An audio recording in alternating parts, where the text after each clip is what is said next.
नमस्कार दोस्तों, आपका स्वागत है। आज लुसेंट का पेज नंबर 20 है। अगर आप इस चैनल पर नए हो तो चैनल सब्सक्राइब करें और बेल आइकन प्रेस करें। पेज 1 से अभी तक का वीडियो इस चैनल पर मौजूद है, जाके देख सकते हैं।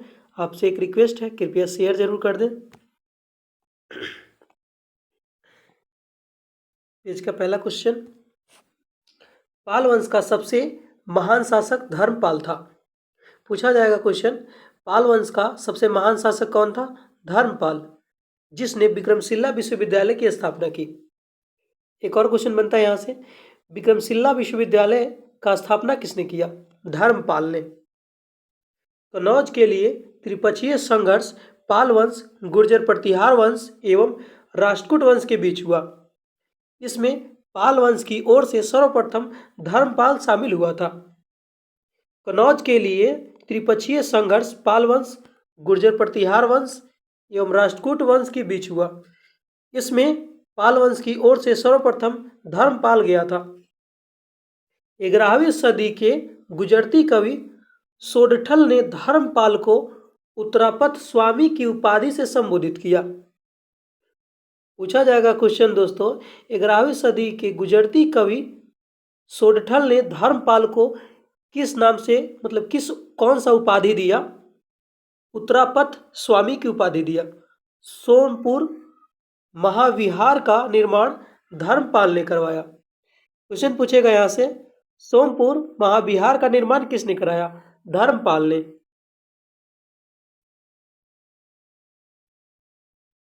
उदंतपुरी के प्रसिद्ध बौद्ध मठ का निर्माण देवपाल ने करवाया था। पूछेगा प्रश्न ऐसे दोस्तों, उदंतपुरी जो भी बिहार में है, ये प्रसिद्ध मठ बौद्ध धर्म का निर्माण यह कौन करवाया? देवपाल। ऐसे क्वेश्चन पूछेगा, उदंतपुरी के प्रसिद्ध मठ जो बौद्ध मठ है वह उसको किसने बनवाया? देवपाल ने। जावा के शैलेंद्र वंशी शासक पालपुत्र देव के अनुरोध पर देवपाल ने उसे नालंदा में एक बौद्ध विचार बनाने के लिए 5 गांव दान दिए थे। यहां से देखिएगा दोस्तों, जावा के शैलेंद्र वंशी शासक पालपुत्र के अनुरोध पर देवपाल ने उसे नालंदा के एक बौद्ध विहार बनाने के लिए कितने गांव दिए थे? 5। गौड़ी रीति नामक साहित्यिक विद्या का विकास पाल शासकों के समय हुआ। पूछेगा क्वेश्चन यहां से, गौड़ी रीति नामक साहित्यिक विद्या का विकास किस शासकों के बीच हुआ? मतलब किस शासकों के समय हुआ? पाल शासकों के समय। पाल शासक बौद्ध धर्म के अनुयायी थे। पूछेगा क्वेश्चन, पाल शासक किस धर्म को मानते थे? बौद्ध धर्म को। अगला पॉइंट है सेन वंश। सेन वंश का स्थापना सामंत सेन ने रायगढ़ में की थी, राढ़ में की थी। पूछेगा यहां से प्रश्न दोस्तों, सेन वंश का स्थापना किसने किया? सामंत सेन ने। और कहां पे? राढ़ में किया। इसकी राजधानी नदिया जो लखनौती में थी। यहाँ पे राजधानी पूछ रहा है दोस्तों, यहाँ पे नदी नहीं है। सेन वंश का राजधानी कौन है? नदिया है, यह नाम है जो अभी लखनौती में पड़ती है। सेन वंश के प्रमुख शासक विजय सेन, बलाल सेन, लक्ष्मण सेन थे। सेन वंश का प्रथम स्वतंत्र शासक विजय सेन था। यहां से प्रश्न बनता है, सेन वंश का प्रथम स्वतंत्र शासक कौन था? विजय सेन, जो शैव धर्म को मानते थे।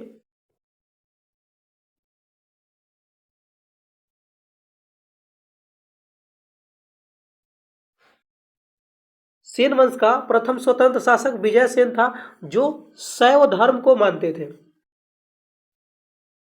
दान सागर एवं अद्भुत सागर नामक ग्रंथ की रचना सेन शासक बलाल सेन ने की थी। यहां से क्वेश्चन पूछेगा, दान सागर एवं अद्भुत सागर नामक ग्रंथ की रचना किसने किया? बलाल सेन ने। अद्भुत सागर को लक्ष्मण सेन ने पूर्ण रूप को दिया था। और यहाँ पे ध्यान दीजिएगा दोस्तों, जो अद्भुत सागर जो ग्रंथ है, इसको पहले लिखा किसने? बलाल सेन ने। शुरू बलाल सेन ने किया, लेकिन पूछेगा क्वेश्चन अद्भुत सागर को समाप्त पूर्ण रूप किसने दिया, मतलब समाप्त किसने किया? तो ये हो जाएगा लक्ष्मण सेन। फिर से मैं बताने की कोशिश कर रहा हूं, अद्भुत सागर को पूर्ण रूप किसने दिया? लक्ष्मण सेन ने। लक्ष्मण सेन की राज्यसभा में गीत गोविंद के लेखक जयदेव, यहां पे ध्यान दीजिएगा, लक्ष्मण सेन की राज्यसभा में गीत गोविंद के लेखक कौन है? जयदेव। पवन दूत के लेखक कौन है? धोई। पवन दूत के लेखक कौन है? धोई। ब्रह्मा ब्रह्मा स्वरव सॉरी ब्राह्मण स्वर्व ब्राह्मण सर्वस्व के लेखक हलायुध। यहाँ पे ध्यान दीजिएगा, ब्राह्मण सर्वस्व है, इसके लेखक कौन है? हलायुध। नाम भी थोड़ा लॉन्ग है, चलिए फिर पढ़ते हैं। हलायुध लक्ष्मण सेन का प्रधान न्यायाधीश एवं मुख्यमंत्री था। पूछेगा क्वेश्चन यहां से, हलायुध कौन था? लक्ष्मण सेन का प्रधान न्यायाधीश एवं मुख्यमंत्री था।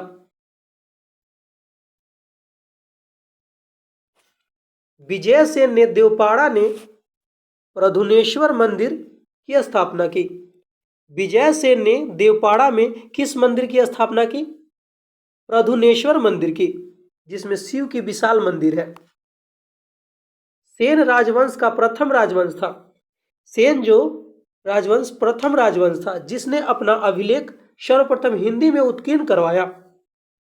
पूछा जाएगा क्वेश्चन, सेन राजवंश प्रथम राजवंश था जिसने अपना अभिलेख सर्वप्रथम किस भाषा में उत्कीर्ण करवाया?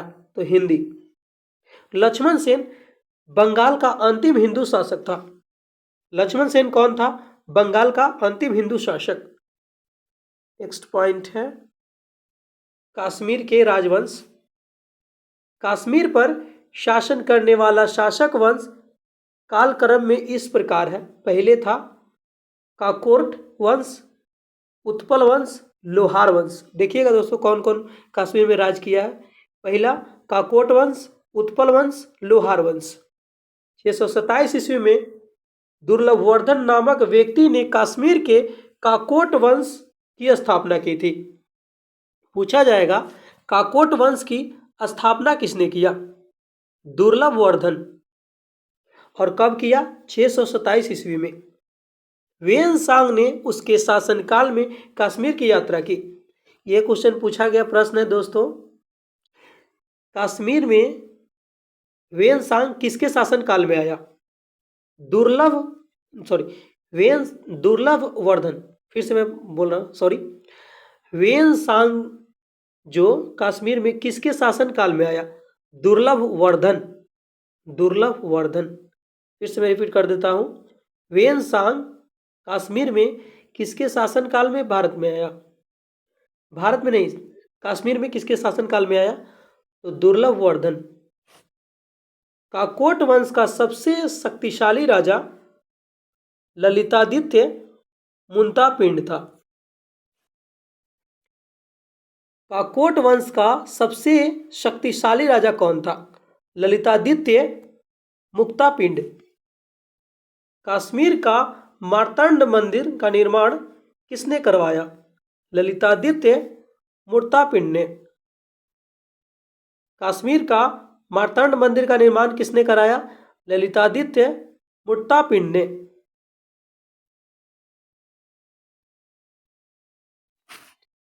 काकोट वंश के बाद कश्मीर पर उत्पल वंश का शासन हुआ। पूछेगा क्वेश्चन, काकोट वंश के बाद कश्मीर में किसका शासन हुआ? किस वंश का शासन हुआ? उत्पल वंश का। इस वंश का संस्थापक अवंती वर्मन था। पूछेगा अवंती वर्मन किस वंश का संस्थापक था? उत्पल वंश का। अवंती नामक नगर की स्थापना अवंती वर्मन ने की थी।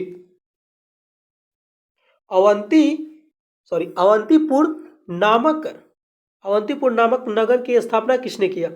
अवंती वर्मन ने किया। अवंती वर्मन की अधीनता सूर्य। यहां से क्वेश्चन बनता है, अवंती वर्मन का अभियंता कौन था? सूर्य, जो सिंचाई के लिए नहरों का निर्माण करवाया।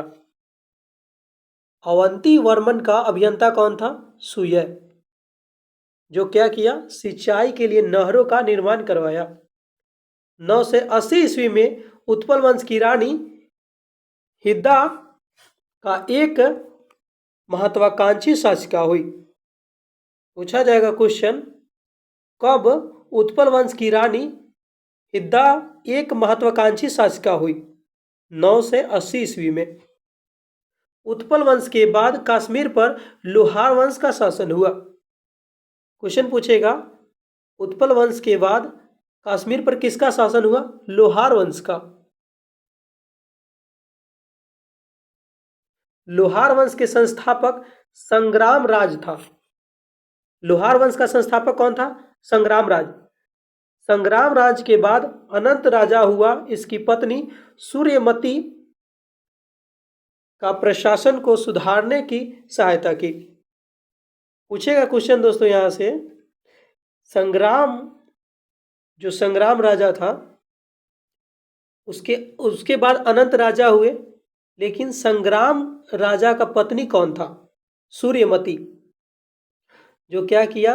प्रशासन को सुधारने में उनकी मदद किया। लोहार वंश का शासक हर्ष विद्वान कवि तथा कई भाषाओं का ज्ञाता था। लोहार वंश का शासक कौन था?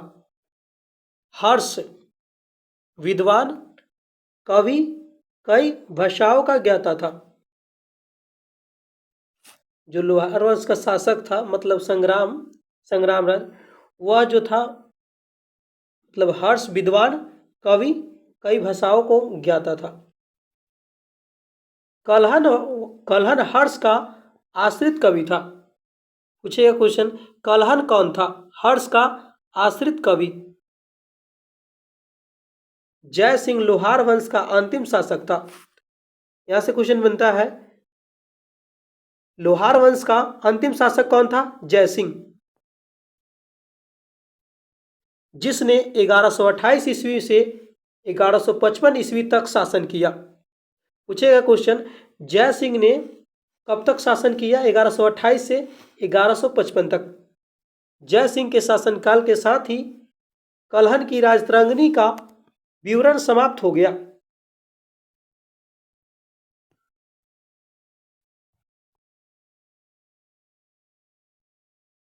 अगला पॉइंट है कामरूप का वर्मन वंश।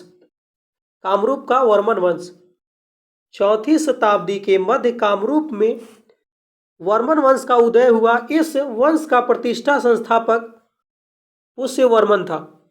पूछा जाएगा क्वेश्चन, कामरूप का वर्मन वंश जो है इसका संस्थापक कौन था? पुष्यवर्मन। कामरूप का वर्मन वंश का संस्थापक कौन था? पुष्यवर्मन। इसकी राजधानी प्रयाग ज्योतिष नामक स्थान पर थी। पूछा जाएगा क्वेश्चन, कामरूप का वर्मन वंश का राजधानी कहाँ था? प्रयाग ज्योतिष में। कालांतर में कामरूप पाल साम्राज्य का एक अंग बन गया। कालांतर में कामरूप पाल साम्राज्य का एक अंग बन गया। अगला पॉइंट है राजपूत राजवंशों की उत्पत्ति कैसे हुई, देख लीजिए। राजपूत राजवंशों की उत्पत्ति, गुर्जर प्रतिहार वंश। मलवा का शासक नागभट्ट प्रथम गुर्जर प्रतिहार वंश का संस्थापक था। पूछा जाएगा क्वेश्चन, मलवा शासक नागभट्ट प्रथम गुर्जर प्रतिहार वंश का संस्थापक था। मतलब गुर्जर प्रतिहार वंश का संस्थापक कौन था? नागभट्ट प्रथम। नागभट्ट द्वितीय को राष्ट्रकूट सम्राट गोविंद तृतीय ने हराया था। पूछा जाएगा नागभट्ट द्वितीय को किसने हराया? गोविंद तृतीय ने, जो कौन शासक था? राष्ट्रकूट शासक था। प्रतिहार वंश का सर्वाधिक शक्तिशाली एवं प्रतापी राजा मिहिर भोज था। प्रतिहार वंश का सर्वाधिक शक्तिशाली राजा कौन था? मिहिर भोज। मिहिर भोज ने अपनी राजधानी कनौज में बनाई थी?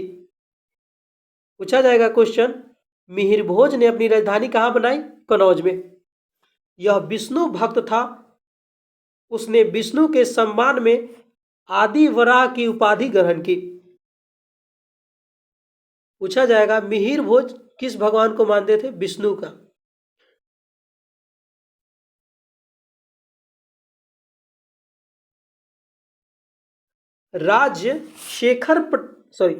राजशेखर प्रतिहार शासक महेंद्र पाल के दरबार में रहते थे। पूछा जाएगा राजशेखर कौन था? प्रतिहार शासक महेंद्र पाल के दरबार में रहते थे। इस वंश का अंतिम राजा यशपाल हुआ। पूछा जाएगा क्वेश्चन, प्रतिहार वंश का अंतिम शासक कौन था? यशपाल, जो 1036 ईस्वी तक रहा। दिल्ली नगर की स्थापना तोमर नरेश अनंगपाल ने 11वीं सदी के मध्य हुई की।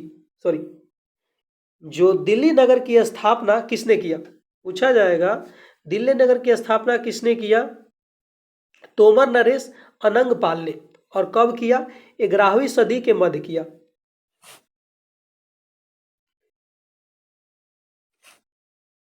गहरवाल राजवंश यानी राठौर वंश कह सकते हैं इनको, गहरवाल राजवंश। गहरवाल वंश का संस्थापक चंद्रदेव था। गहरवाल वंश का संस्थापक कौन था? चंद्रदेव। इसकी राजधानी वाराणसी थी। गहरवाल वंश की राजधानी कहाँ थी? वाराणसी। इस वंश का सर्वाधिक शक्तिशाली राजा गोविंद चंद्र था। इसका मंत्री लक्ष्मीधर शस्त्रों का प्राकंड पंडित था। फिर से देखिएगा दोस्तों, इस वंश का सर्वाधिक शक्तिशाली राजा कौन था? गोविंद चंद्र था। और इसका मंत्री लक्ष्मीधर शास्त्रों का प्रकांड पंडित था, जिसने कत्याकल्पतरु नामक ग्रंथ लिखा था।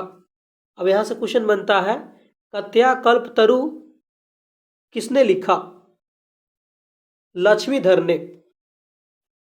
गोविंद चंद्र की एक रानी कुमार देवी ने सारनाथ के धर्म चक्र जिन विहार बनाई। मतलब गोविंद चंद्र की एक रानी जो थी कुमार देवी ने क्या किया?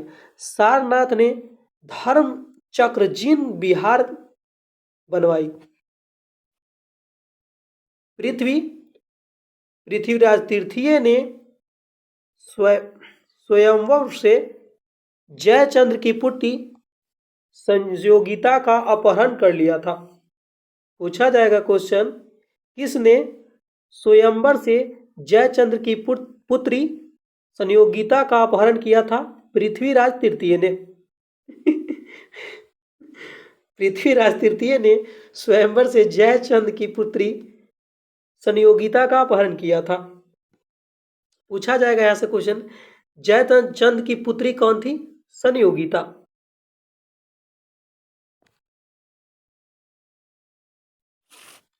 इस वंश का अंतिम शासक जयचंद था। इस वंश का अंतिम शासक कौन था? जयचंद, जिसे गौरी ने 1194 ईस्वी में चंदावर युद्ध में मार डाला। मोहम्मद गौरी ने 1194 ईस्वी में चंदावर के युद्ध में मार डाला। किसको? जयचंद को। यहां देखिएगा, ध्यान दीजिएगा दोस्तों, पूछ रहा है गहरवाल वंश का अंतिम शासक कौन था? तो जयचंद था, जिसे गौरी ने कब मार डाला? 1194 ईस्वी में। चाहमान या चौहान वंश। अब आइए पृथ्वीराज चौहान के बारे में होगा इसमें कहूं। चलिए देखते हैं, चाहमान या चौहान वंश। चौहान वंश का संस्थापक वासुदेव था। चौहान वंश का संस्थापक कौन था? वासुदेव। इस वंश का प्रारंभिक राजधानी अहिच्छत्र थी। पूछा जाएगा चौहान वंश का राजधानी कहाँ था? अहिच्छत्र। बाद में अजयराज द्वितीय ने अजमेर नगर की स्थापना की और उसे राजधानी बनाया? पूछा जाएगा अजमेर को राजधानी के कौन बनाया? कौन सा चौहान वंश जो है अजमेर को राजधानी बनाया? अजय राज द्वितीय। ध्यान दीजिएगा, अजय राज द्वितीय।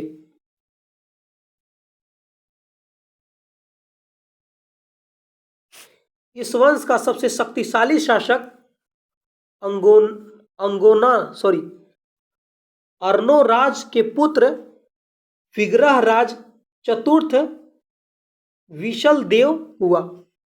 मतलब ध्यान दीजिएगा, जो चौहान वंश का सबसे शक्तिशाली राजा के बारे में पूछ रहा है। चौहान वंश का सबसे शक्तिशाली राजा अर्नोराज का पुत्र जो विग्रहराज चतुर्थ था वही था। उनका नाम विशल देव था। शॉर्ट में आप विशल देव याद कर सकते हैं, लेकिन कभी कभी पूछता है।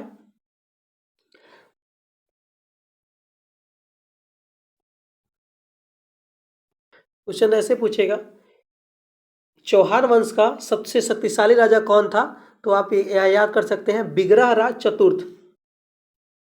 इतना ही याद रखेंगे, जिसने हरिकेली नामक संस्कृत नाटक की रचना की थी।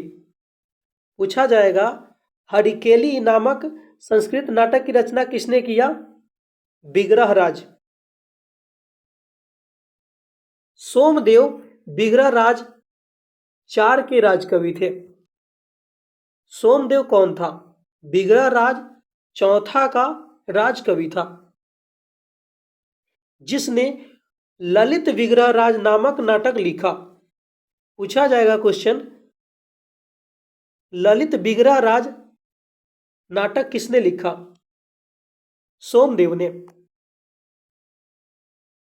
अढ़ाई दिन का झोपड़ा नामक मस्जिद शुरू में विग्रहराज चतुर्थ द्वारा निर्मित एक विद्यालय था। ध्यान दीजिएगा, ये पूछा गया प्रश्न है दोस्तों। अढ़ाई दिन का झोपड़ी, अढ़ाई दिन का झोपड़ा, ये मस्जिद शुरू में क्या था? विग्रहराज चार द्वारा निर्मित एक विद्यालय था। आज लोगों ने मतलब राज किया तो उनको मस्जिद बना डाला। अढ़ाई दिन का जो झोपड़ा था पहले विग्रहराज ने बनवाया, और वो क्या था? विद्यालय था। बाद में क्या बन गया? मस्जिद।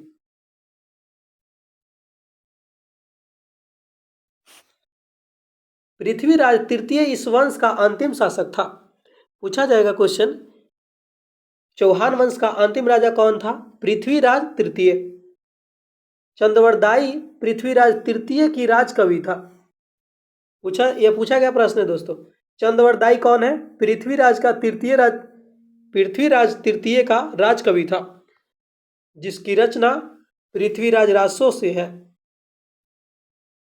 पूछा जाएगा क्वेश्चन, पृथ्वीराज रासो किसने लिखा है? चंद्रवरदाई ने। रणथंभौर के जैन मंदिर का शिखर पृथ्वीराज तृतीय ने बनवाया था। रणथंभौर के जैन मंदिर का शिखर किसने बनवाया? पृथ्वीराज तृतीय ने। तराइन का प्रथम युद्ध 1191 ईस्वी में हुआ, जिसमें पृथ्वीराज तृतीय की विजय एवं गौरी की हार हुई। यह भी पूछा गया प्रश्न है दोस्तों, ध्यान दीजिएगा, स्टार मार्क लगा लीजिए। तराइन का प्रथम युद्ध कब हुआ? 1191 ईस्वी में। किनके बीच हुआ? पृथ्वीराज तृतीय एवं और गौरी के बीच हुआ, जिसमें किसकी विजय हुई? पृथ्वीराज तृतीय की।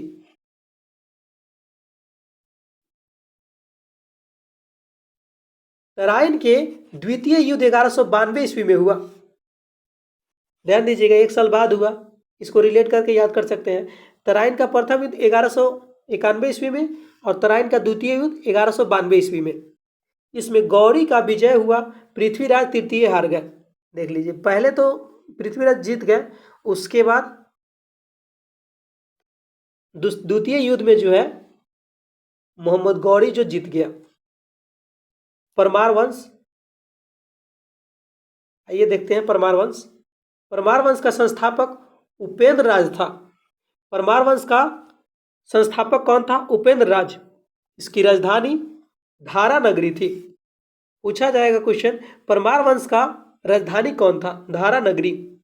परमार वंश का सर्वाधिक शक्तिशाली शासक राजा भोज था। परमार वंश का सर्वाधिक शक्तिशाली राजा कौन था? राजा भोज। पूछा जाएगा दोस्तों, प्राचीन राजधानी कहाँ था परमार वंश का? उज्जैन। राजा भोज ने भोपाल के दक्षिण में भोजपुर नामक झील का निर्माण करवाया। पूछा जाएगा क्वेश्चन, राजा भोज ने भोपाल के दक्षिण में भोजपुर नामक किस चीज का निर्माण कराया? झील का। लास्ट क्वेश्चन है इस पेज का।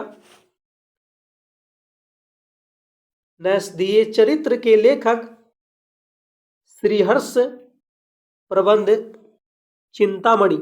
प्रबंध चिंतामणि के लेखक मेरुतुंग है। ध्यान दीजिएगा, नैषधीय चरित्र के लेखक कौन है? श्रीहर्ष। नैषधीय चरित्र के लेखक श्रीहर्ष है। प्रबंध चिंतामणि के लेखक कौन है? मेरुतुंग है। प्रबंध चिंतामणि के लेखक मेरुतुंग है।